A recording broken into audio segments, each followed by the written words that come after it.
Hi everyone, welcome to the YAM podcast. My name is Nahal. I'm super excited to welcome you back to the YAM podcast.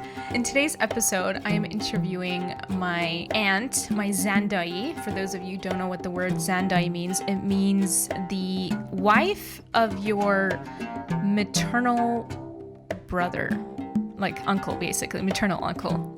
And I'm blessed to have 3 Zandais in my life. My aunt has an amazing story to begin with. And in this episode, we just basically very briefly covered so many different parts of her life, particularly in motherhood, because that's what the topic was on.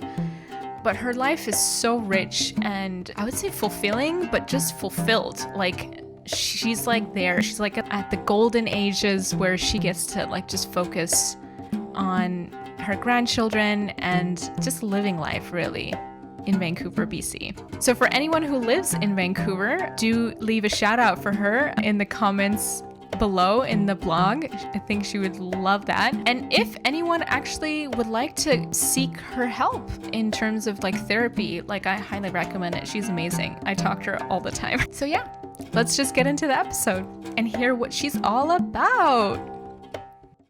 Hi everyone, welcome to the YAM podcast. My name is Nahal and I am your host. And today we have a very special guest, my very own auntie. And the way she is my aunt, specifically, she is a Zandai. So she is my mother's brother's wife. And she has an extraordinary life, education, and all these things. And today we're going to talk about many different things, but we're mostly going to focus on motherhood, but I'm sure we're going to talk about other things as well. So before we begin, Zandai Jun, let us know what you would like the audience to know about you and introduce yourself, essentially.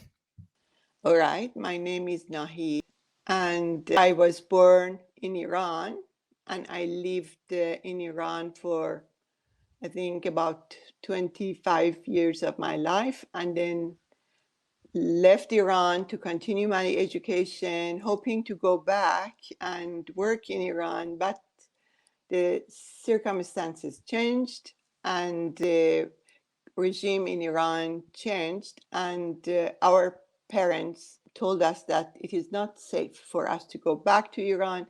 So we have been in different countries. But mostly we have lived in Africa. I think in total it has probably been over 30 years of our life that we have lived in Africa, more than any other country in the world. So which countries in Africa were you living in? We lived in Nigeria for 3 years and in Malawi, a southern part of Africa for 30 years. We still have connection. We still go back and forth. But now we are retired. Mainly we live in Vancouver, where our 3 children and grandchildren live. And I thank God for this blessing to be close to them. You recently just hit an age mark. Are you open to sharing with the group what age that is? Oh my God, this is an age that I never imagined I will reach. I'm 70. 70. Why did you think Yeah. you would not reach it? As a child, I remember not liking old age. Mm-hmm. And I remember at an uncle's funeral, I told myself that I don't want to live more than 50, because at that time, 50 was an old age. And of course, 50 came and 60 came, and I could not believe that I'm already 70 and I'm still around and kicking. Do you feel 70 though? Do you feel like now that you're at 70, do you feel like that's an age that's really old? No, I don't think you will ever feel the age. The body keeps on reminding you, Yes. but you're never old. Or at least I think you can be as young as you want in your head, Yes. So I don't think that I'm old, but sometimes when I'm going to take a project on, I have to think twice whether this is something that my body can cooperate with me or I have to let it go. Do you have any examples of certain tasks or things that you do that you're like, "Oh, I need to actually think about how my body feels about this before I do it?" Oh no, the things that I can see happens a lot of time is in walking because I like walking. And Mm. sometimes I start off and I tell myself that, okay, I'm going to go circle the park and come back. And and sometimes I start going and then I keep telling myself that, oh, this is so nice. But on the way back, I'm so exhausted and I tell myself, why do I do this? I know I can't do 12,000 steps in one go, Yeah, that's the situation. I can't remember another example right now, but So I want to take us back to something you shared that I don't think a lot of my audience or people my age really are aware of what happened in Iran, specifically around certain dates. And if you could enlighten the listeners of for someone who doesn't know anything about Iran, what was the situation like there and how did it impact you and your family? when the new government took over, of course, it was an Islamic republic, and one of the groups that they were not keen to have in Iran were the Baha'is. And And of Baha'is course, are who? Baha'is are the largest religious minority in Iran. They form the largest religious minority in Iran, but the Baha'i faith is a New World religion, which is about 180 or 80 something years old, and 78, I think. seven, 178. Yeah. yes, I think so. Yeah. And most of the Baha'i teachings are actually addresses the challenges of this age. Mm. And these are very modern progressive teachings which are not welcomed by a very fanatic government. So Things what are like some the examples like? equality, yes, things like equality of men and women, universal compulsory education, the solution to the economic, spiritual solution to the economic problems of the world, and the list can go on. So how did that regime affect you personally and then your family? So in the beginning, they started to harass a lot of Baha'is, and they didn't want the Baha'is in Iran to have any Baha'i administration. So the Baha'is do not have religious leaders as such. The Baha'is do not have a priest or a mullah to guide them. The Baha'is have Baha'i administration. So one of the first thing that they did, they canceled all the Baha'i administration because they said that this is not legal, and Baha'is are obedient to the governments of the time. So all the Baha'i administration canceled, and that includes a lot of issues that the Baha'is would take to their administration: marriage, death, other economic problems, or social issues that they are facing, the challenges. So when there was no Baha'i administration to Mm. address those, the Baha'is started to help each other address Mm. those problems. For example, if the children were banned from going to school, Mm. the young people started teaching the children in their homes. Mhm. Or if so, generally trying to help the community. Mm. And so they started arresting and persecuting and executing the Baha'is who were involved or who were of influence to the Mm. community. So these were the members of the Baha'i administrative bodies, and those that they actually saw potential Mhm. in them, potential of being able to influence others. And that was a period of time. In the hardest time was in the early 80s when Mhm. they started arresting a lot of Baha'is. And in the city that my parents live, who I think we heard that there were very fanatic individuals heading the departments of security or whatever they call it. I don't remember now. And It's not the Savak? Was it the Savak? no, Sabak was the time of Shah. Shah, So after, right. yeah, so this is in this regime. Mhm. During So this this is regime, so the regime happened in 1979, and shortly after that, almost immediately after that, yeah, going by the dates, it's that's when the persecution of Baha'is started. exactly, in the 80s. So in, I think, late 1982, the Revolutionary Guards raided my family, my home, the home of my parents, and they arrested my parents and my sister, Your youngest leaving sister. behind Mhm. leaving behind the youngest sister. Oh, so the Yeah, second so youngest. yeah, so they were arrested. They stayed in. They were in prison for almost, I think, 8 months, and then they were executed. And their crime was because they were a threat to the security of the nation, and basically because they were Baha'is and they refused to recant their fate. So this is your mother who is executed, your father who is executed, and your second youngest sister. And you are, of all the siblings, the oldest one.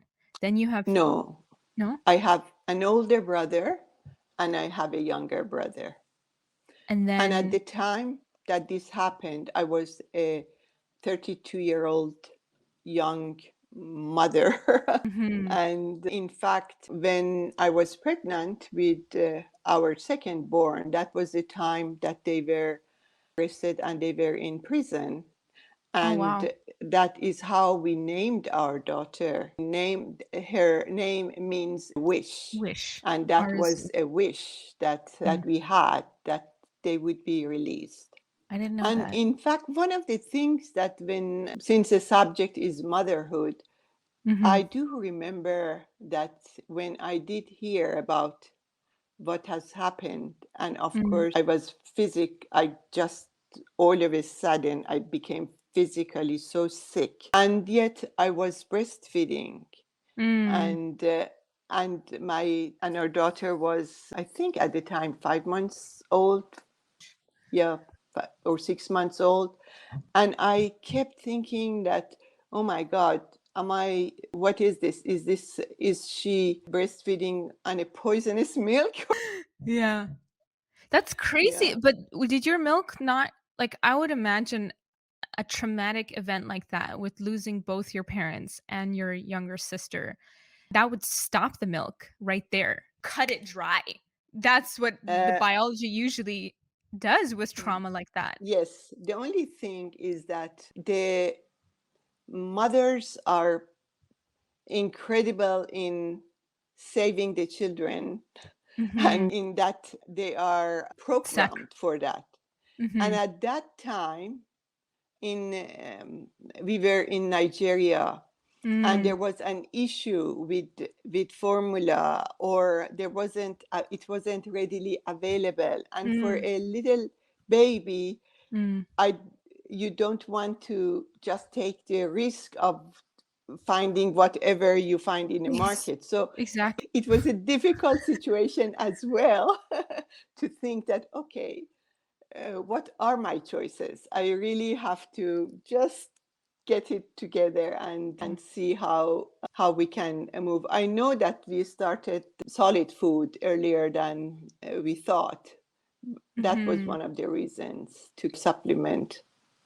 Was it in your thought process that your milk could stop because of this grief that you were? No, it wasn't the thing that it would stop. It was the thing, for me, it was that how good it is. Yes, because I'm so sad how good it Yes. is for the baby. But it's so interesting now that you see Zazu, which is what I call Arzu. She is a counselor and a therapist and incredibly empathetic and emotionally very acutely attuned to people. So you guys were in Nigeria at the time, but I know my older cousin, my oldest cousin, was born in the Philippines. So what happened there? What was the before phase of that? Philippines is where we were studying. You were We were studying there. doing, yes, we were doing our education in the Philippines.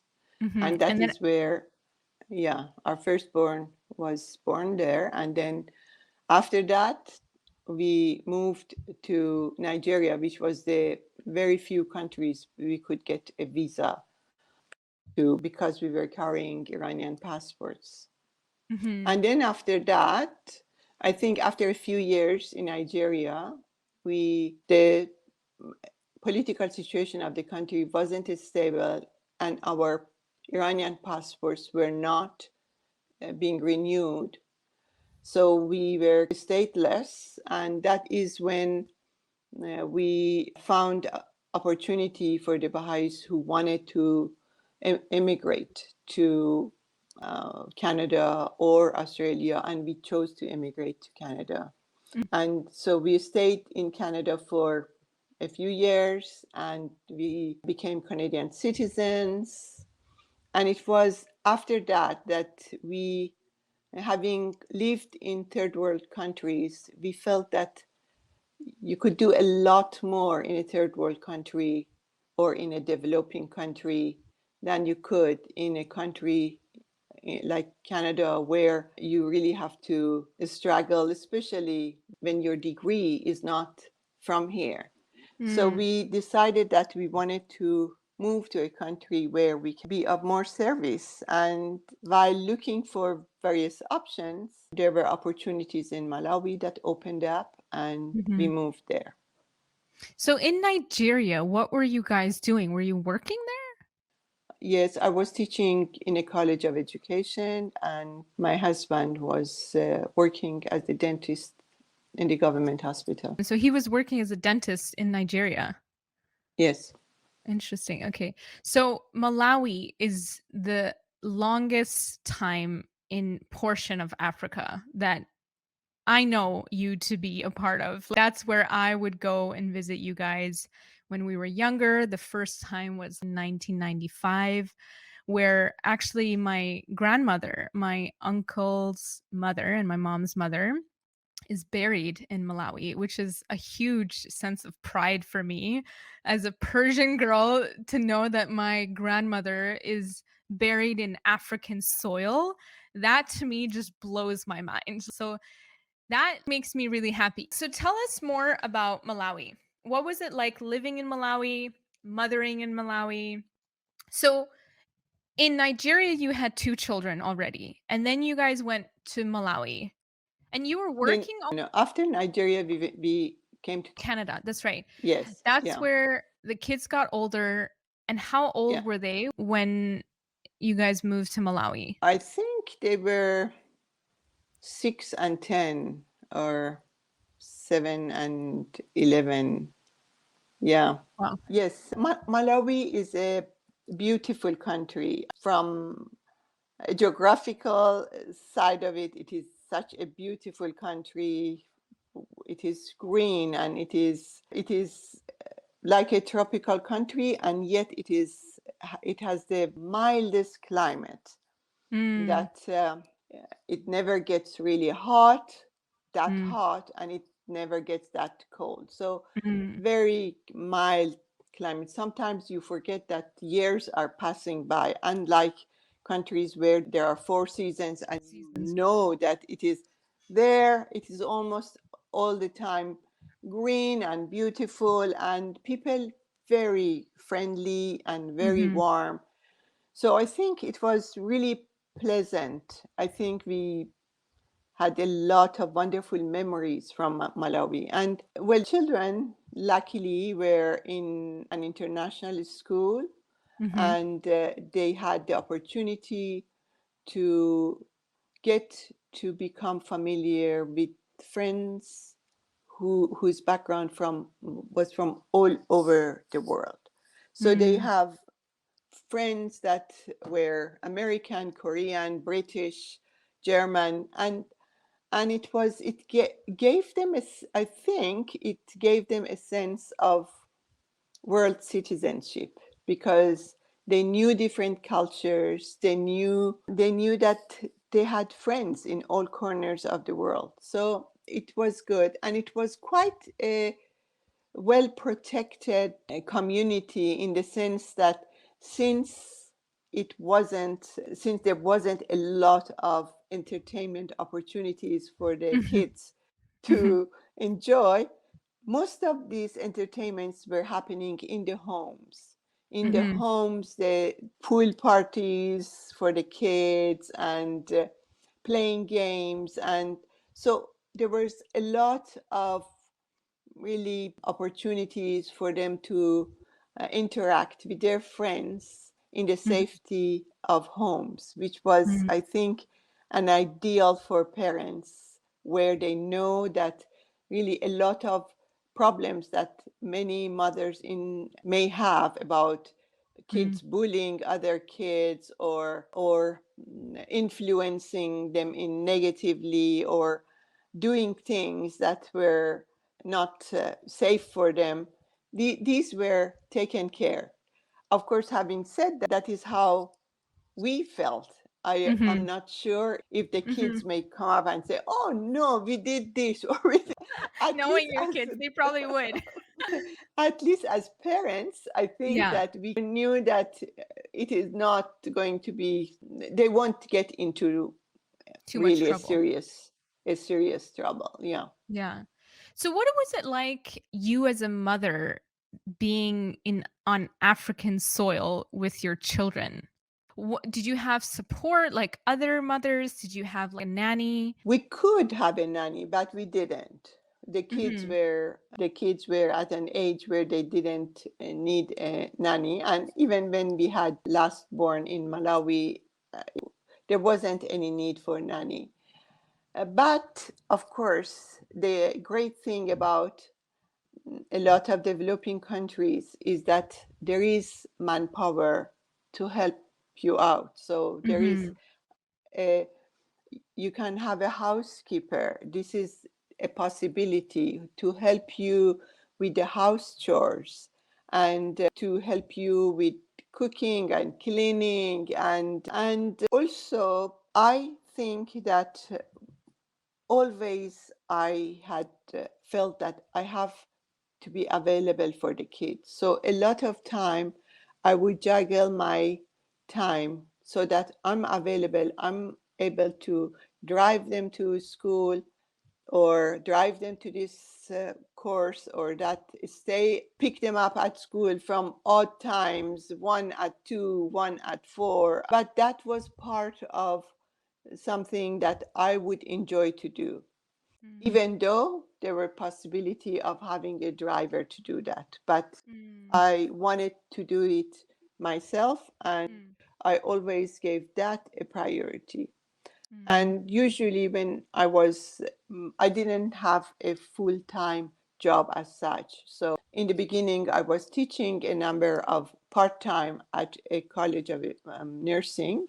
And then after that, I was doing consultancies with various agencies. And those consultancies was mostly, my time was flexible. I could work in the morning, and then I could work in the evening, and then I have in the middle, I have time for the family and for the kids. And of course, there were other mothers around almost in the same situation. In the term of support, I guess that is how the support that we could give each other was that, for example, oh, pick up, please, when you pick up your son, pick my son up too. Or support in, okay, they want to go to this weekend activity. Are you going to allow him or her to go? And then we coordinate, is it safe? So this was the kind of support that we were giving each other. I remember asking you before maybe that whether or not your mother not being around or not being alive when you were at the early stages of your motherhood, whether you wish she was there or whether or not that influenced you. And I think I remember you saying, I don't know if I'm mistaken, that you were saying that your mother's personality was not of such to just be overbearing or to tell you how to deal with your children or stuff. So it wasn't really like a need or desire that you had. Yeah, I don't know under what context I had mentioned that, but I think especially when you are giving birth to a Mhm. child, Mm. that is the time that you really want your mother to be around. Mm.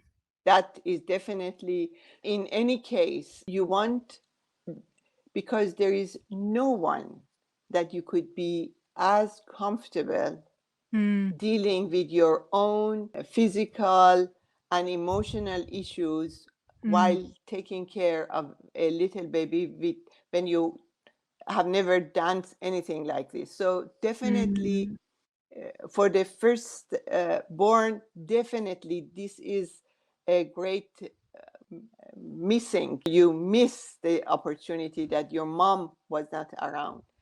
Mm. And She was I don't, alive. She was alive during yeah, when you had your firstborn, but she was in yes, Iran. So she wasn't there yes, she with you in couldn't. Philippines. Yeah, Yeah. no, she couldn't make it at the time. And for the second born, she was still alive, but she was in prison. Mm. She couldn't. But so I guess that it is always a desire that Mhm. for, because your mother is the one who listens to you, who does not judge you, who hears you, Mm. and who can calm you by just being there, by just being Mm. present. So I True. guess this missing mom or missing dad, or this is not something that is even only happening at the time that the children are small or when you're parenting. This Yeah. happens all the time. Even at my age now, there are times that I think that I need to talk to my mom. And Mm. that is the time that, and I do that. So Mm. I have learned to be open to communicating with them Mm. and asking them to help me with different things. And I strongly believe that they do. Did you So just see my face lit up as you said that? Like literally the sun popped out just for you to say that. I feel like that was just like a confirmation of your mom right there to be like, "I'm right here." yeah, so truly, I feel this strongly, that all throughout my life, Mm. even though they have not been physically there, I Mm. know that they have been there, they have been in my life.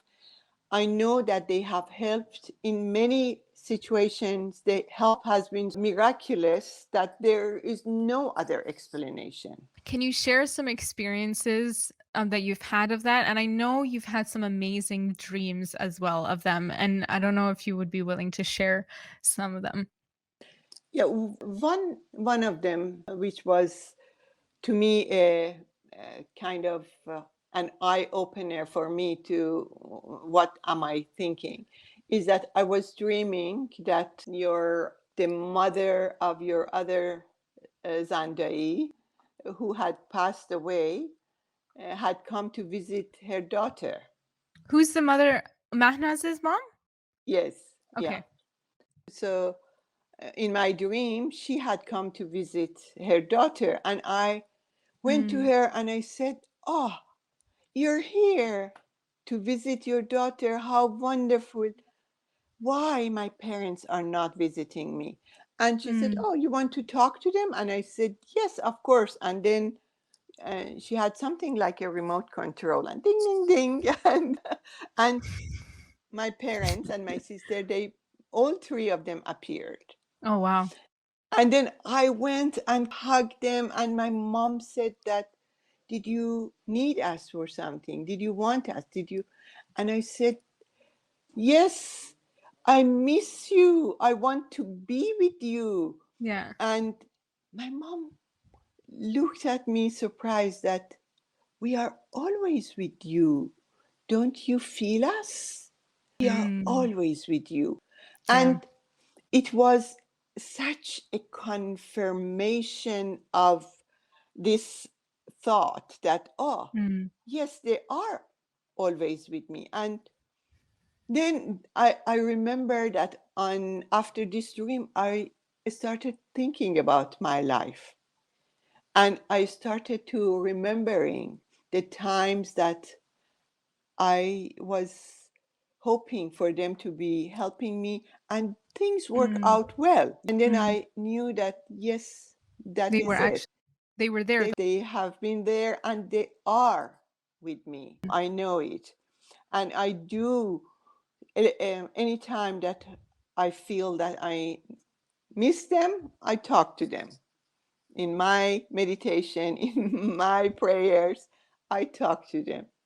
Are there any other dreams or any other experiences that came up? I have had a lot of dreams that has helped me to cope. I think early on, I think maybe during the first year after they had been executed, or I remember dreaming that my sister Roya was on an examination table, operating theater, in an operating room bed, and everyone was saying that she's dead. And I was horrified, and I would put my ears on her heart, and I would hear throbbing, and I would get her pulse, and she had a pulse, and I keep telling them, no, she hasn't died. She has a pulse. Her heart is beating. She hasn't died. And everyone would look at me as if I have gone crazy and I'm in denial and I cannot accept this. Yeah. And I was so angry that they just cannot believe that she's alive. Then all of a sudden, it was my mom who told me that she's alive, but detach yourself from her body. And for me, that was the most sensible thing that I had heard, that what I have been attaching myself was to her body, to her physical presence, to her being a young 21, 22-year-old girl who have not experienced life and her life was shortened, whereas that wasn't the case. She lives, her spirit is alive, of course, but I have been attaching myself to her body. So that was, for me, that was very healing in a way, to know that this is, that I shouldn't attach myself to the physical existence. They are there, they are alive. As you were saying that, there was a bird that flew by, and to me, whenever I see signs of the bird kingdom is whenever souls like appear and things like that. So I can see your mother is shining from the sun and your sister is flying in the birds. Like, yeah. Tell us a little bit about your work in Malawi. Can you share with us a couple stories of your clients? Of course, not mentioning names, as this is the therapist code not to talk about it. But I think just for the audience who is perhaps majority of Western listeners, I would love to personally also get a deeper dive into what were some of the issues that would come up, because I know that a majority of your clients were local. They were not the expats that were there, but it was the local. Oh, no, the opposite. Yes, majority of my clients were the expatriates. Interesting. In Africa, in many cultures in Africa, they have a very strong support system. And that support system is really helpful Yeah. in helping them. So, for example, when a couple marries, before they marry, the elders from both sides, they get together and they form, it's like a Alliance. counseling committee. Yes. Nice. Yeah. And tell this couple that anytime in your lives that you have problems, you should come to us and we will help you sort this out. So it is the therapy in that sense is really a modern thing over there. That's true. Those who would, the clients that I had, the local clients that I had, were mostly either have been overseas and studied, or they were quite educated people who knew what therapy means, and there wasn't any stigma attached to it to go to see a therapist. But I can't just recall now any kind of cases to. You were saying before how when you hear other people's story, you learn the most. And I want to know because I am also a therapist of some kind, but I would not only agree with you that when you consistently deal with clients and you hear people's stories, you really become refined. And if there was anything that was not refined in you, will become refined after that call, after that thing. And so I know for therapists, there's a deep inner practice. I would like to know, as a therapist, what were one of the bigger challenges that you had to overcome within you? Maybe it wasn't the client's issue that was so thing, but what they showed you really triggered something in you that you had to overcome. And how did you go about doing that? Did you have a therapist ever? Did you go to therapy? No, no. And I know that I think, and nowadays when you study, you really have to have the experience yourself. Yes. But for me, I have never been in a, or at least before, I wasn't in a country where therapists were available all over. For example, when all this happened and I knew that I was dealing with this grief, there wasn't anyone. So I would go to my friend. I had friends. I would go to my friend and I just maybe not even talk about it, but I knew that they understand me and their presence would help me. Family and friends, that was it. I don't recall anything that was challenged, but because a lot of time my challenge was to make my client see themselves from an outside point of view, Or or even, to understand, I was going to say, or just to, even from the perspective of God, see them through God's eyes. yes, and also to appreciate a process of any, because I believe that in any mental challenge, we go through a process. And to sometimes acknowledge that, okay, this is a process that, for example, you're grieving over something, whether it is a lost relationship, whether it is loss of a loved one or whatever, to make them understand that stay with the process, let it take its time, don't be in a hurry to get results, because I feel that in our today's world we are brainwashed to take painkillers for any pain, whereas we want to experience the pain a little bit, to know how to pay attention to it and how to treat it. But as soon as we have a pain, here are a few pills of painkillers to dull the pain.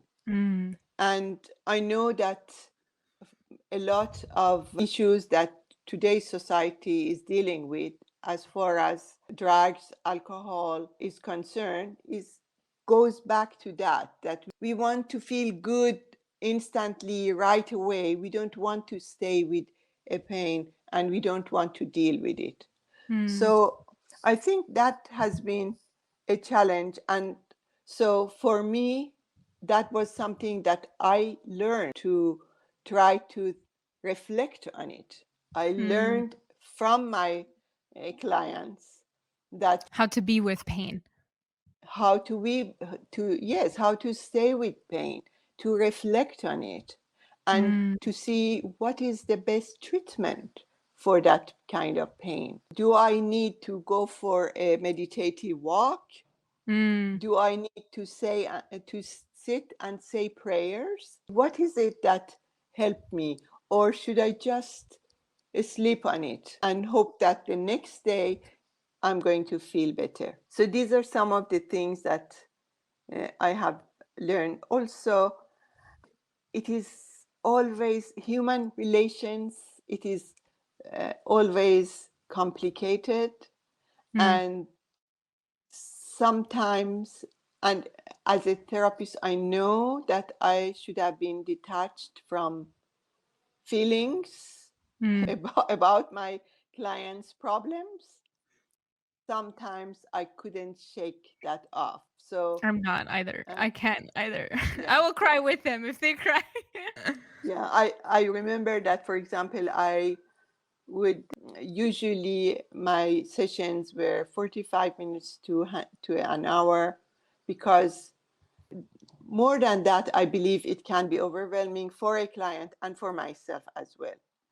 However, I remember a case of one father, a European man, who had an accident on the highway, where he was driving home on a highway from another city to another city, and at night, from nowhere, of course, in Malawi, the roads are very dark.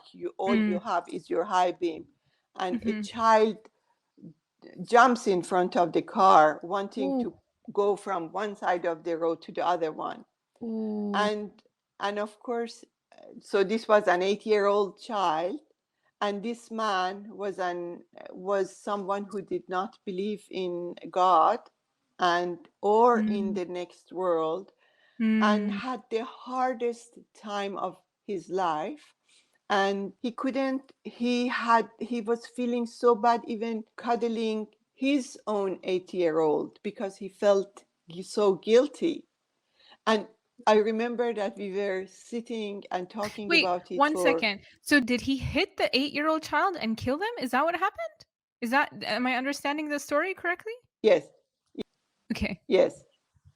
And of course, this was at night. He carried the body to the nearest place where to see if he can be helped. But the child had died on the spot. But anyway, he stayed with the family. He paid for the funeral. He did whatever in his capacity to make it easier for the family. But and at the police station, they told him, go home, don't worry about it. It wasn't your fault. He just ran in this. But he couldn't. He was just a total mess. And I remember sitting in 1 hour, I look at my watch and I said, no, there is no way I can let this man go out. That was the only time that we had a 2-hour session, 2 hours really. And I had to go through a lot of issues related to this to make him feel a little bit better enough that he could go home and he could start to process the healing over this issue. And yeah, so a few years later, accidentally, I saw him in a party. One of our friends introduced us, and he lightened up, and Yeah. the friend says, "Oh, do you know each other?" Yeah. And of course, I couldn't say anything, but he Yeah. said, "Oh, she saved my life." It Wow. made me feel so good that Mm. because the intensity of her emotions at the time was really something that I could feel it and I couldn't let go. I couldn't let him go and say, okay, come back next week or come back. I just had to stay with him and Mm. It's a okay. good thing you probably Yeah. didn't have a client after that. But yeah, that's crazy. I love that story. I think that story, sometimes things happen in our life that we don't really know. Accidents, especially, I think are really deep. I was actually one of the issues that as a therapist, I am frequently at the moment dealing with is a lot of stomach pain. And there's a practice that I do where I go back and I find when was the first time that had this pain. That's like the therapist code. That's the one of the processes that I teach other people is like go back to the first memory that you've had this pain and then see what idea or thought formulated in your mind then and then correct it as to what actually happened like with your now grown brain. And so it's impossible to think of these things, but accidents that happen that really can affect and impact like the rest of your life and your rest of your outlook and the rest of your things. So it's interesting how these events really shape and mold us. But I'm glad that man had you to be there in that moment where he was feeling the weakest and he was able to find solace and later on for you to even hear that he saved your life. I think that's like a blessing that we don't often hear as therapists as like what our words and how our words impacted other people. It's always nice to hear when they share their stories. Getting back about motherhood, Mm, I always see that as a true joy. I know a lot of time it is difficult, but mm, it is a true joy. mm, The love that one experiences as a mother is a love that you cannot experience in any other form. mm, And that is, I never thought before having any children, mm, I wasn't ever one of those women who just their heart melt for children. I like children, but mm. I wasn't just melting for them. Yeah. It wasn't like that. But when I became mother, then my heart melted for my children. And Mm, I was that transforming, that mhm, transformation that happened. I always thought that is such a blessing for mm, mothers to have that, to ensure that their children are protected, are safe.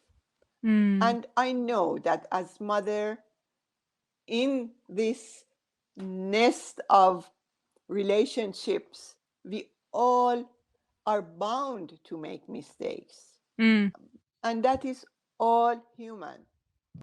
My children probably would start to criticize some of my doing, but that's, I did my best, mhm, and I hope that they do their best for their kids mm, because it is a process.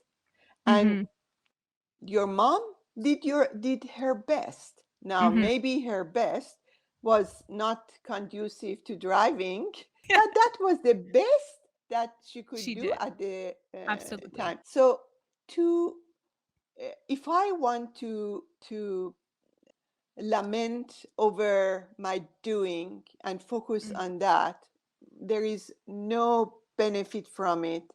And I know I just have to know that I did my best and hope that they do their best for their kids because that is the process that we go through. mhm, And to me, if the same way that I don't think that I should lament, I don't think that the kids should lament about their parents doing this to them or doing that because to the know blame that they game. did, yes, it is just escape route Exactly. because once you know that they did their best, okay, Yes. now if you think that you're messed up because your mother did that or your father did that, now get over it and start to become yourself, because maybe that will be harder if you have always believed that you're a mess because of that. But we have had so many, when we start to look, we have so many inspirational stories of all these people who grew up in a very tight, very strict home situations, and yet they were able to overcome and achieve great things in life. So really accepting life for how it is and doing our best is all we can expect from each other. So maybe we will have another point in time, but yeah, because I was thinking like this was also I was thinking that like I didn't ask my mother also about grandmotherhood, even though she is a grandmother. And I was like, oh, that's a good topic that we need to circle back to, because this is like all stages of motherhood. But maybe this will be something that like Yoga Avec Moi will get into a little bit more later on. Maybe this is something that the audience could let us know whether or not this is something that you want to know more about, of the cycles of womanhood, like whether motherhood is one and maybe grandmotherhood could be another. So let us know in the comments below in the blog whether or not that's something that you would like to see. So I think we'll end it here then. Thank you so much, Sandai, for your time and your You're wonderful welcome. shares. I think my family has characters and people in it with life experiences that are so rich that literally if I was just interview my own family alone, that there would be so much to talk about. And so thank you so much for actually giving the generations of the Mazloum families one extra resource. I'm sure they'll be, if they watch this, they'll probably learn so many things that they didn't know about you. I didn't know that education was your primary thing, at least like before doing therapy, because that's where I know more of you from. So yeah, so many beautiful things we're learning. But yeah, we will end here. And Thank you. yeah, I'll see you in the next episode, guys. Bye. Hope you guys enjoyed that. My aunt is spectacular. Like, she blows me away every time she speaks. She has so much wisdom to share. And if there's anything that touched you, please do leave us a little comment note in the blog section. We would love to hear from you. And if there's anything that you would like to have further information on, you can also leave it over there. And yeah, we will see you in the next episode. Bye.